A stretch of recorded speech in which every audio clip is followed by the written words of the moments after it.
How's it going, everyone? Welcome back to the next lecture. We will be talking or continuing the conversation around VLANs. And so in the previous lecture, I've given you a lot of theory.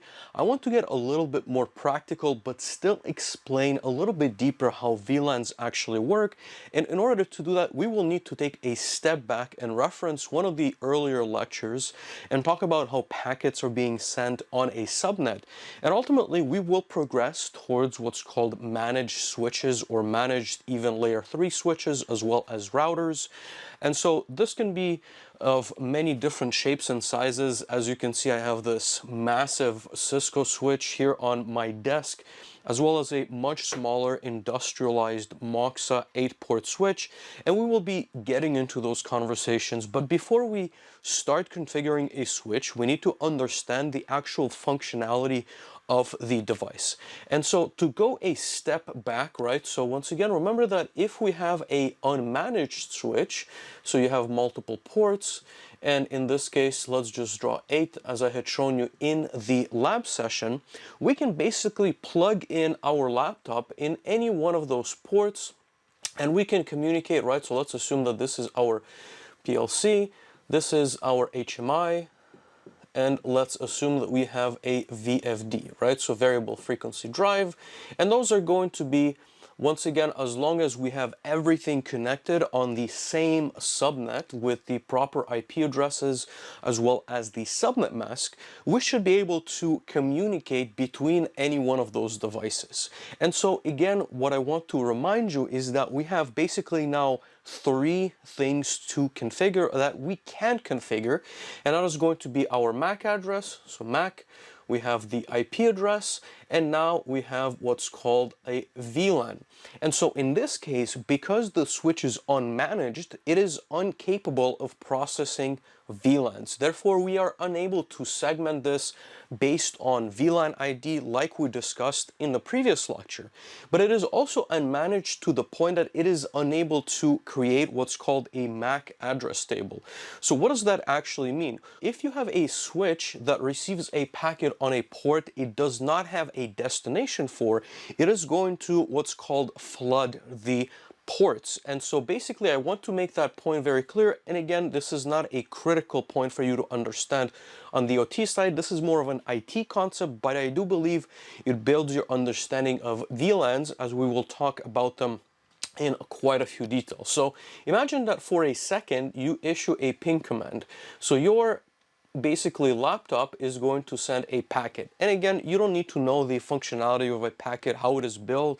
It is different on TCP, UDP, which port it uses, and that is a conversation for another basically lecture. But it contains information as well as the address of the destination. So let's assume that the laptop is on 192.168.1.200 and the PLC is on .10, we have the HMI .20 and the VFD is on .30. In this case, you will immediately know that if we want to ping the PLC, I'm going to say this packet is destination, so destination is going to be 192.168.1.10, and of course the originator is going to be .200, and that is my laptop. And so once it hits the port of the switch, this is an unmanaged switch, therefore it can basically allow all the traffic to go out of all the ports.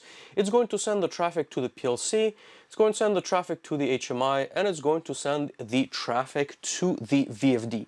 And in this instance, once the packet reaches the PLC, it will say, is your address 192.168.1.10? And it matches the address of the destination. This is your packet, you can receive it, process it, again, it can send a reply, but ultimately it can consume the information that will be then processed by the application layer or whichever information or I guess application it is destined for. The HMI is going to receive the same packet. It's going to say, am I the destination for this packet? And in this case, the IP address is not going to match, so it's going to basically drop the packet. And the same thing is going to happen to the VFD since the IP addresses do not match. Now, where I'm going with this is that in a managed setting, and again, we will talk in a lot of more detail about managed switches, what you will have is you will start building a MAC address table.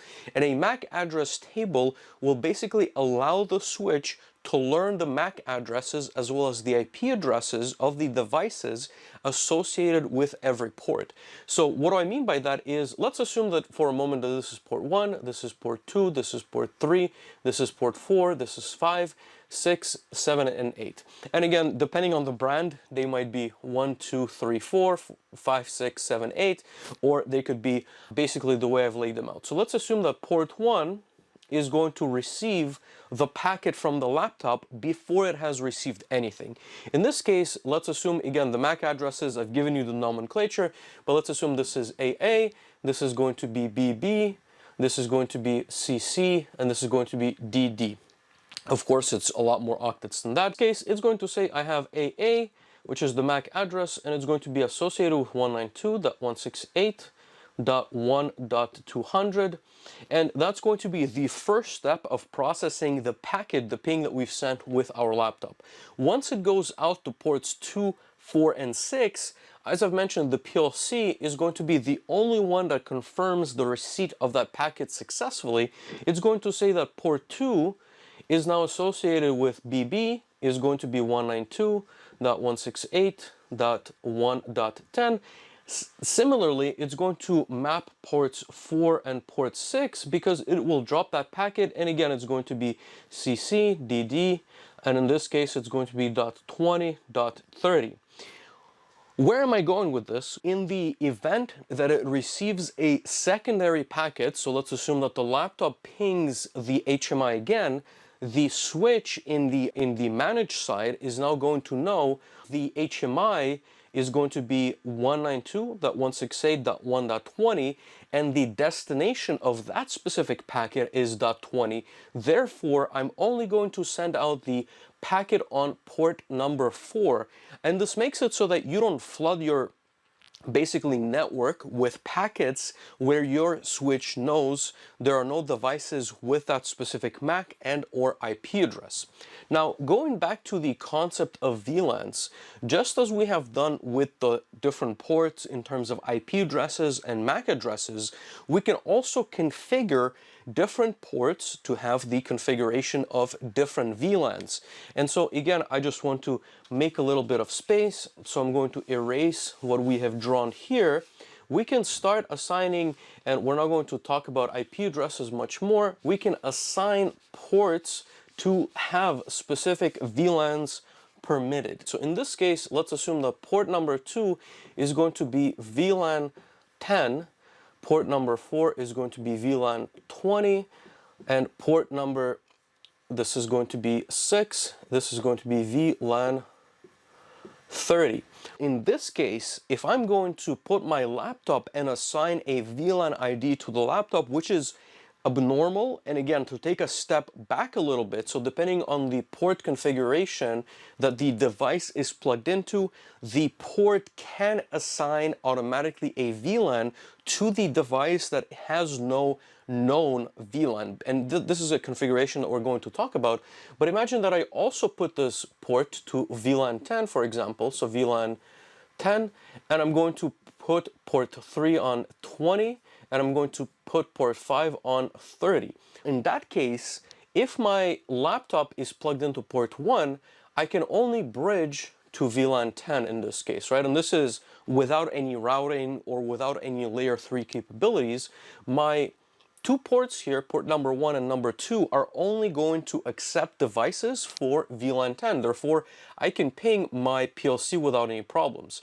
Now, if I want to disconnect my laptop and I want to plug into port number 3, in this case, both ports 3 and 4 are on VLAN 20. And again, given the right IP and subnet mask configuration, now I can talk to only these two devices that allow me to basically bridge the VLANs. And similarly, last but not least, if I connect the laptop to port number 5, I can also talk to the VLAN on number 30. Now, I want to go back and dig a little bit deeper. Again, this concept is extremely important to understand as to why you want to create these VLANs. And I want to give you a simple scenario that you would see at a typical plant environment. So imagine that you have a physical plant where you can, as a human being, walk into and you have the lobby, right? So imagine that this is just an open lobby for visitors, and here I can say lobby, where you sign in. Maybe you have an iPad here in the front, maybe you have a computer, maybe you have even some guest wireless network that is accessible. And beyond this, you have, let's say here, you have a door that is going to allow a specific access key that allows you to access the office, right? So this is the office where you have a set of different computers. You have maybe cubicles for engineering, you have large printers, you have IP phones, and you have a lot of different devices that are for office purposes. Next, you have an area where you have production lines, and so again here, maybe you have a door from the office side only, maybe you do have a door from the lobby where you have manufacturing lines, so this is line 1, line 2, line 3, and here you have a massive warehousing space, right? So this is warehouse, where maybe you have some trucks coming in, maybe you have different palletizing machines, maybe you have a storage handling facility, and so you have PLCs here, you have HMI screens to control all of this, maybe you have forklifts on the network. Again, here you have PLCs, you have HMIs, you have a lot of different automation equipment, you have VFDs, servo drives, all on the network, right? So why are VLANs important in a practical sense, right? This lecture is all about being practical in the OT space. You want to segment and you want to prevent any potential threats and or attacks. So in this case, a person can walk in from the street and they have immediate access to the lobby. And so obviously, as common sense would suggest, maybe you have a VLAN that allows only the unsecure network, and that is going to be completely segmented from anything that's going to be in the production area, from the office area, as well as from your warehouse. Next, you have your office space, right? So in this case, again, the requirements are going to be different. The people here need to access the wide area network, as we had discussed. And so perhaps you have rules that allow it for easier access from perhaps a laptop that's on the access point here, from the printer. Maybe you need to download some files, maybe you need to send some files. It is easier for these people to access the wide area network, while this laptop, right, where you can sign into the facility, maybe is just a standalone machine that has no access that can allow the person to install certain malicious software. And so in this case, again, you're segmented from the production area. And so the production area maybe has multiple VLANs, maybe as we've discussed, it has a VLAN per specific line so that you prevent the traffic from going between the lines that is unnecessary. But at the same time, maybe you do have a layer 3 device, and this is, like I said, we're going to define a little bit better, but maybe you do have access to your KPI servers, right, that run on each line, that present you with some OE metrics, and from the office you can talk through this device and be able to access only those specific devices and nothing else on those lines. And this prevents, or this architecture prevents, any attackers from being able to directly or very easily, let's say you have a computer that's plugged in, you unplug the cord, the RJ485 cable, you plug in the instance that you have misconfigured that specific VLAN to have different permissions. Maybe you've given access to this person to the entire plant network, meaning that they can shut down production or they can infect it with malicious software. But the point here is that you have separate VLANs in different areas that you are routing through the switches, as I've just demonstrated, to prevent those malicious actors. Now, there's going to be a bit more complexity, so let's dive into really briefly, and I want to introduce this concept, which is called trunking. And so trunking is the setting through which you can basically send VLANs between different switches. And so if I can just take a step back, we've talked a little bit about managed switches on the VLAN side, therefore I feel confident that you should be able to understand this concept in this specific lecture. But imagine that your switch that has 8 ports, like I've shown you on my desk right now, is unable to accommodate the amount of VLAN ports that you require. And so let's assume that you have the office VLAN office, and that's going to be 1, 2, 3, 4. And here we want to have the control system VLAN. Again, it doesn't necessarily matter that it's on the same switch, but you want to have another switch that's going to have a lot more ports. So just imagine that it's 4 by 4, meaning that you have 16 total ports. And so in this case, you need what's called a trunk port, right? So here, let's say I have control devices, 3 of them, but in this case, I have a port that is capable of sending the VLAN configuration from switch to switch. And so I'm going to trunk port. And on both sides, you can basically propagate. So this is VLAN 10, VLAN 20. Let's assume that's the control VLAN. In this case, you can assign all of these ports to VLAN 20, as well as these ports are going to be on VLAN 20. And for a total of, on this side, it's going to be 3 ports. And on this case, it's going to be 16 minus 1, so 15 ports. So for a total of 18 ports. And of course, this can be expanded further. If you need another switch of, let's say, 16 ports, you can assign a different port to be a trunking port. And in this case, you've just added another 15 ports to the configuration. But these devices, again, can talk over that specific managed switch. In either case, there's going to be a lot of different concepts in this lecture. If you have any questions, if you have any confusion when it comes to VLANs, if you have any confusion about trunking, if you have any confusion about the different port settings into which we're going to be doing a lab in just a couple of lectures, don't hesitate to leave us a comment and we'll answer as soon as possible.